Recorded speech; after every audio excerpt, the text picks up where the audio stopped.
Hər kəsə salam. 2025-i xilas edirəm gün 14-də xoş gəlmisiniz. 30 gün 30 fərqli mən serimizdə bu gün danışırıq ajandalardan.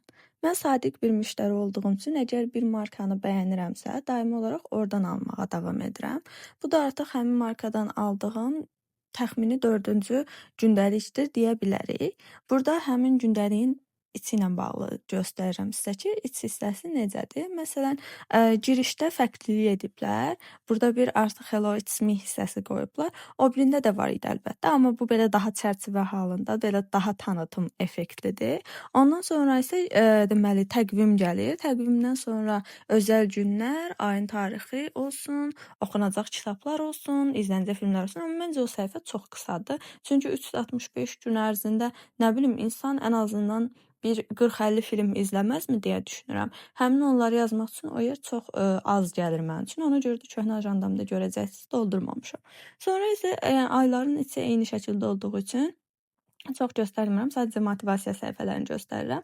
Amma ümumilikdə ay başlayanda birinci motivasiya səhifəsi olur. Sonra deməli alışqanlıqlarımızı, vərdişlərimizi izləmək üçün bir vərdiş cədvəli olur. Digər tərəfdə yenə oxunacaq kitablar, izlənəcək filmlər, gediləcək yerlər, bir də ediləcəklər siyahısı olur. Bu ilki ajandanın ən çox sevdiyim cəhəti oldu ki, motivasiya olan hissələr daha cəlb edicidir. Rənglər olsun, yazılar olsun, digər illərdə də eyni şəkildə, yəni bu dizayn davam edir. Amma bu ilki dizayn qədər ürəyimə yatan, çox bəyəndiyim, belə yəni könlümə oxşayan deyərdim ki, o bir illərdə yox idi. Bir də ki, xoşuma gələn digər bir cəhət də stikerlərin artıq pastel tonlarda olması idi.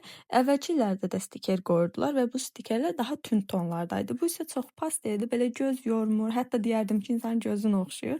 O cəhətdən çox qəşəng görsənir. Və bir də çox sevirəm ki, həm ayın axırına, həm də ilin axırına boş vərəqlər qoyurlar. Bəzən elə olur ki, özümü daha geniş formada ifadə etmək istəyirəm. O zaman həmin o boş vərəqlər köməyimə çatır. Ümumilikdə ajanda niyə istifadə etməliyik, nəyə xeyri var deyə biraz danışsam əgər.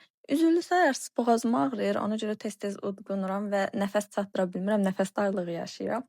Ümumilikdə bu da 2025-də işlətdiyim plannerdir. Bunun üz qabığı məncə daha çox xoşuma gəlir, amma 2026-da çox şirin görsənir. Burada da göstərirəm ki, məsələn, sizə bayaq demişdim, mən bir ili necə o balaca yerə sığdırım, o qədər kitab oxumuşam, o qədər film izləmişəm və s. Ümumidə ajanda tutmağın maraqlı cəhəti bilirsiz nədir? Məsələn, doğum günümdə mənə gül hədiyyə ediblərsə, həmin gülü kəsib yapışdırmışam ora.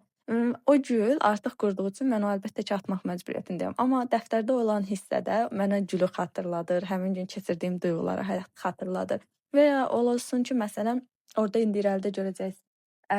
Deyək ki, bir oyuncaq var, oyuncağın kiçik bir hədiyyə kartı var, həmin o hədiyyə kartını oraya yapışdırmışam.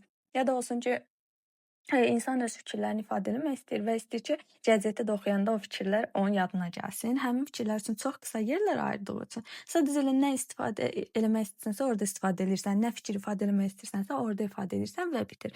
Bir də sizə göstərməmişəm dolu olduğu üçün və o birində də 2026 çəkəndə də yadıma düşmədi göstərmək. Deməli ayın təqvimi sırasında orada nə olur?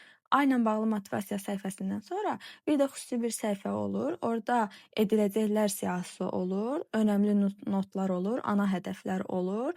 Bir də vərdişlərimizi izləmək üçün bir tablo, cədvəl olur. Digər bir hissədə ümumilikdə ayın cədvəlini görürsən, sonra da başlayır həftənin cədvəli. Burada da ilk əvvəllər aldığım ajandalarında stikerlərini görürsüz. Çox az istifadə etmişəm, çünki bir sürü stikerim var. Burada da həftəmi necə planlayıram, onu çəkmişəm biraz. Ümumilikdə mən həftəmi necə planlayıram? Köhnə həftədən nələr qalıbsa, onları qoyuram qabağına, bir fikirləşirəm ki, bunu niyə eləməmişəm ki? Bunu eləmişəm. Məsələn, orada tik atıram ya da ki, tik atmıram. Belə bölürəm onları. Hansıları ki, eləməmişəm, onları bu həftəyə keçirdirəm. Amma necə keçirdirəm?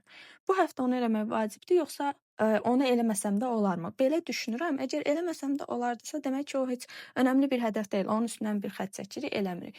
Yox, bunu niyə eləməmişəm deyirəmsə, o zaman başlayıram onu bu həftə davam elətdirməyə o davranışı və bu həftənin hədəfləri siyahısına qoyuram. Ümumilikdə hədəfləri qısa tutmaq daha məntiqlidir, çünki onda göz yormur. Məsələn, çox sevdiyim bir video var idi, sosial şəbəkədə görmüşdüm. Deyir ki, uşaq anasına mən astronavt olmaq istəyirəm. Anası da deyir ki, bəs bu çox çətin prosesdir. O da deyir, çətin proses deyil ki, məktəbə getməliyəm, imtahandan keçməliyəm. və necə astronavt olmaq lazımdır öyrənməliyəm. Əslində 3 addımda. Mən biraz təhrif olunmuş ifadə edə bilərəm, amma yəni ümumilikdə belə baxanda gözümüzdə böyütdüyümüz heç nə əslində o qədər də böyük deyil. Sadəcə biz gözümüzdə böyüdürük. O hədəflər də eyni şəkildə. Məsələn, bir dili mi öyrənmək istəyirsən? Yəni sənə nə lazımdır? Qələm, dəftər, bir də o dili öyrənmək üçün yaxşı bir məsələn video, yaxşı bir kanal, yaxşı bir müəllim. Bu qədər bəsit əslində edə biləcəklərimizin siyahısı. Sadəcə biz gözümüzdə böyüdürük, şişirdirik və günlük planlayıcı tutmağın da ən yaxşı cəhəti ondan ibarət ki, gözümüzlə gördüyümüz üçün əslində nə qədər bəsit addımlardan ibarət olduğunu görürük və həyata keçirməkdə daha asan olur. Bunu da deyəndən sonra orada bir sürü hədəf yazmışam bu həftə üçün özümə, amma dediyim kimi topladıqda çox az bir şey olur. Bir də istəyirəm ki, bu həftə sizə müxtəlif öyrənmə metodlarını çəkim paylaşım. Bunu həm də sınayacağam, çünki qarşıdan imtahanlar gəlir. Özüm üçün sınamaq istəyirəm ki, görüm ən yaxşı öyrənmə metodu mənim üçün nədir və imtahan ərəfəsində də o metodu sınayacağam.